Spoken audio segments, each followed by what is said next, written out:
The first few weeks with Rocky were quiet, but Daniel didn't mind. In fact, the quiet felt different now. Before Rocky came along, the house had been filled with the kind of silence that echoed, the painful kind that reminded Daniel of everything he had lost. Now, there was another presence, another heartbeat in the house. Rocky wasn't playful like most dogs.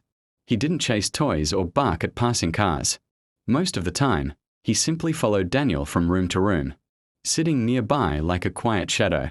At night, Rocky slept beside the couch where Daniel often fell asleep watching old movies. Sometimes Daniel would wake up and find the dog staring at him. Not in a strange way. In a watchful way. Almost protective. Guess we are both night owls, huh? Daniel would mumble. Rocky's tail would thump softly against the floor. Little by little, routines formed. Morning walks. Evening dinners. Short trips to the park where Rocky slowly began to trust the world again. Neighbors started noticing.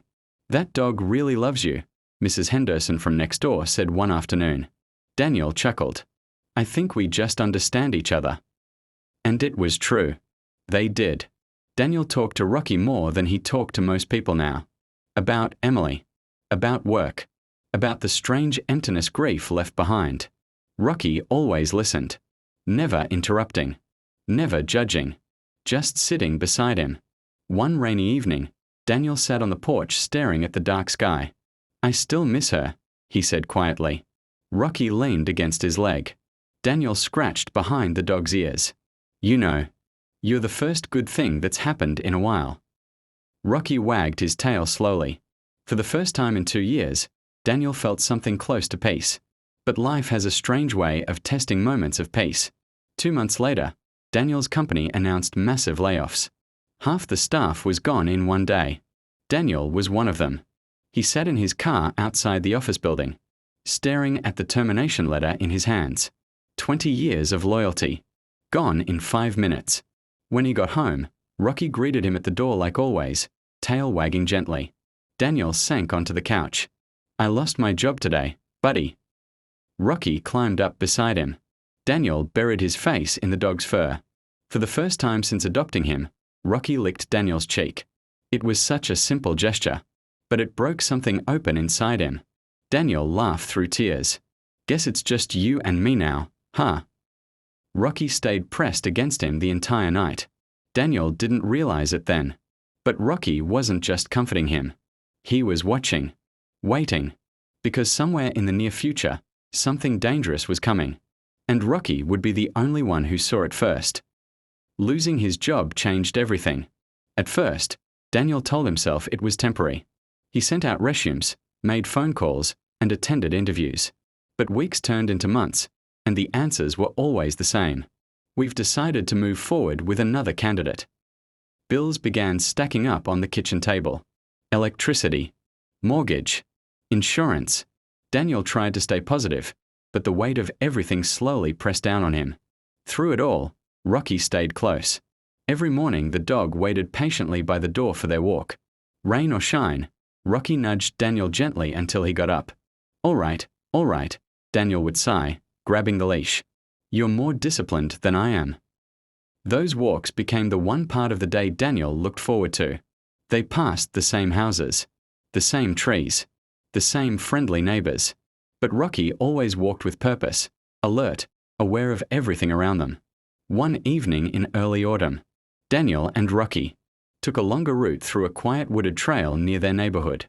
The leaves crunched under their feet as the sun slowly disappeared behind the trees.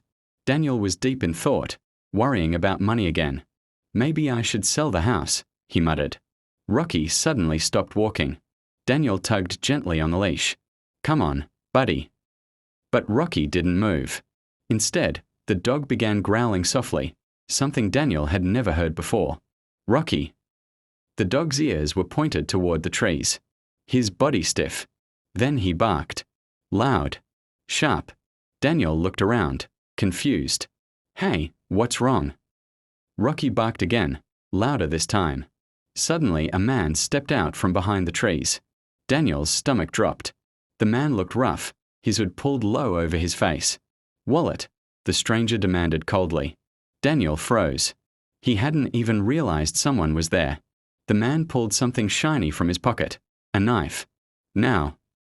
Before Daniel could react, Rocky lunged forward with a fierce bark. The dog placed himself between Daniel and the stranger. Growling, teeth showing, the man stepped back slightly. "Control your dog," he snapped. But Rocky didn't move. His growl grew deeper. The stranger hesitated, clearly unsure. "Stupid dog," he muttered.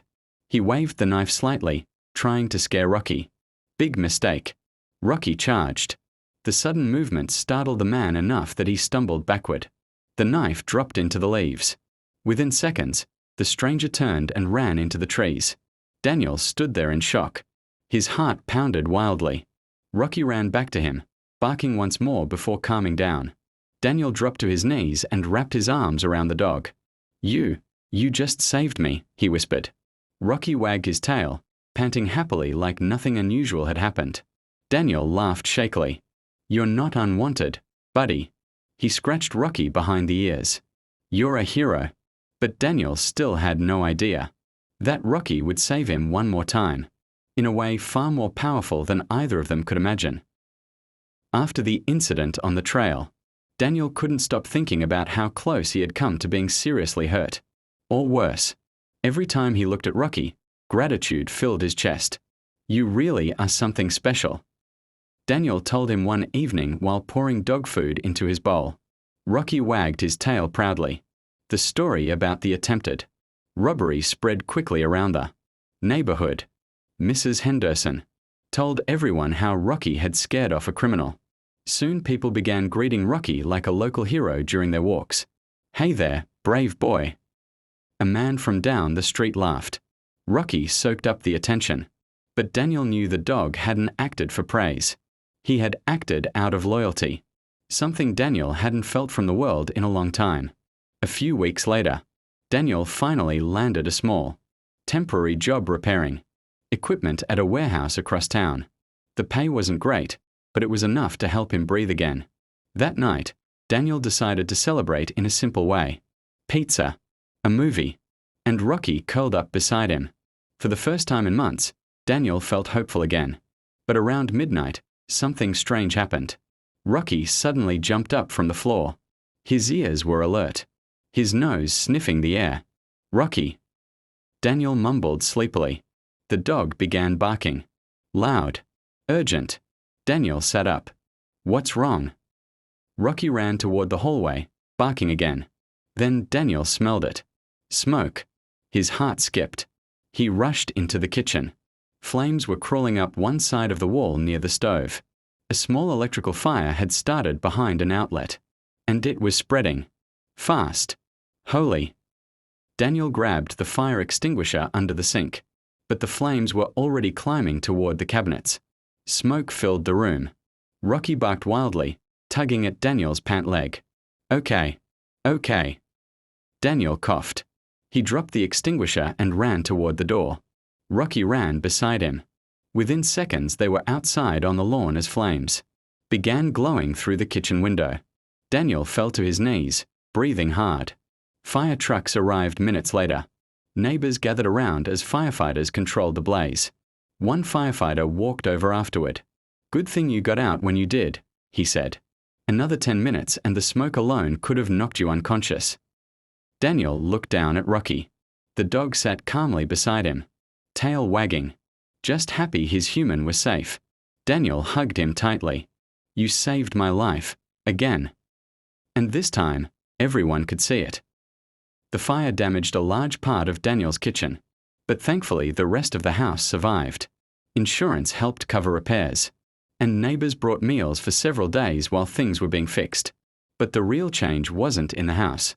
It was in Daniel. Standing outside that night watching firefighters battle the flames, Daniel had realized something important. Life had given him another chance. And that second chance had 4 paws and a wagging tail. News about Rocky spread even farther after the fire. A local reporter heard about the shelter dog who saved his owner twice, and asked to do a small story. Daniel almost said no, but when he remembered Rocky sitting alone in that shelter cage months ago, something inside him changed. Maybe it'll help other dogs get adopted, he told the reporter. The article ran 2 days later. A picture of Rocky sat proudly on the front page of the local section. Once unwanted, shelter dog becomes hero. The shelter where Daniel had adopted Rocky received dozens of new visitors that week. Families came in asking to meet dogs who had been waiting the longest. Dogs that people once overlooked. Just like Rocky. The shelter director called Daniel personally. "Your story helped save several dogs already," she said. Daniel smiled down at Rocky, who was chewing happily on a toy. "Funny," Daniel said. "He's the one who saved me." Months passed. Daniel eventually found a stable new job. The house was repaired, and life slowly began to feel full again. One quiet evening, Daniel sat on the porch watching the sunset while Rocky rested beside him. "You know," Daniel said softly, scratching behind the dog's ears, "I thought I came to the shelter to rescue you." Rocky lifted his head. Daniel smiled warmly. "But I think you rescued me instead." Rocky wagged his tail slowly. The same small wag he had given Daniel the very first day they met. The wag that had started everything. Sometimes the world labels things as broken, unwanted, unlovable. But every once in a while, those very things turn out to be the ones that save us. And for Daniel, the dog nobody wanted became the reason he believed in kindness again. A quiet hero with patient eyes, and a heart big enough to change a life. The dog nobody wanted was lying in the far corner of the shelter cage when Daniel first saw him. Most people didn't even stop to look. Families walked past with excited kids, pointing at fluffy puppies and energetic dogs wagging their tails. Volunteers smiled politely, guiding visitors toward the easy adoptions. But that one cage at the end of the hallway stayed quiet. Inside it was a thin, dusty brown dog with tired eyes. His tag read, "Rocky, 6 years old, returned twice." Returned twice. Daniel stared at those words longer than he expected to. Life had a strange way of labeling things as unwanted. Daniel knew that feeling well. 2 years earlier, he had lost his wife, Emily, in a car accident. Since then, his house felt less like a home and more like an empty building that simply held his memories. Friends told him to move on. His sister told him to date again. His coworkers told him to stay busy. But none of it filled the quiet. That morning, Daniel hadn't planned to adopt a dog. He had only come to the shelter because the silence in his house had become unbearable. Looking for a puppy? A volunteer asked kindly. Daniel shook his head and pointed toward the corner cage. "What about him?" The volunteer hesitated. "Oh, Rocky," she said softly. "He's complicated." Daniel walked closer to the cage. Rocky didn't jump. He didn't bark. He simply lifted his head slightly and looked at Daniel with eyes that seemed older than 6 years. "What do you mean complicated?" Daniel asked. The volunteer sighed. He was abandoned by his first owner, then adopted and returned because he's too quiet. Some people think he's depressed. Others say he doesn't bond easily. Daniel crouched down. For a moment, neither of them moved. Then Rocky slowly walked over. Not excited. Not afraid. Just careful. The dog sniffed Daniel's hand, then gently rested his head against it. The warmth surprised Daniel. A strange lump formed in his throat. "How long has he been here?" Daniel asked quietly. "Almost 8 months." 8 months. That was longer than most dogs stayed in shelters. Daniel looked into Rocky's eyes again. They weren't empty. They were patient. Almost like the dog had been waiting. "I'll take him," Daniel said. The volunteer blinked in surprise. "Are you sure?" Daniel nodded slowly. "Yeah," he whispered. "I think we both need a second chance." Rocky left the shelter that afternoon with a simple blue collar and a small bag of food. The ride home was silent. Rocky sat in the passenger seat, staring out the window as trees and houses passed by. Daniel wondered if he had made a mistake. But when they reached the driveway and Daniel opened the door, Rocky stepped out, looked up at him, and wagged his tail for the first time. It wasn't a big wag, just a small one. But somehow, it felt like hope. Daniel didn't know it yet. But the dog everyone else had given up on was about to change his life forever. And one day, very soon, that quiet dog would save it.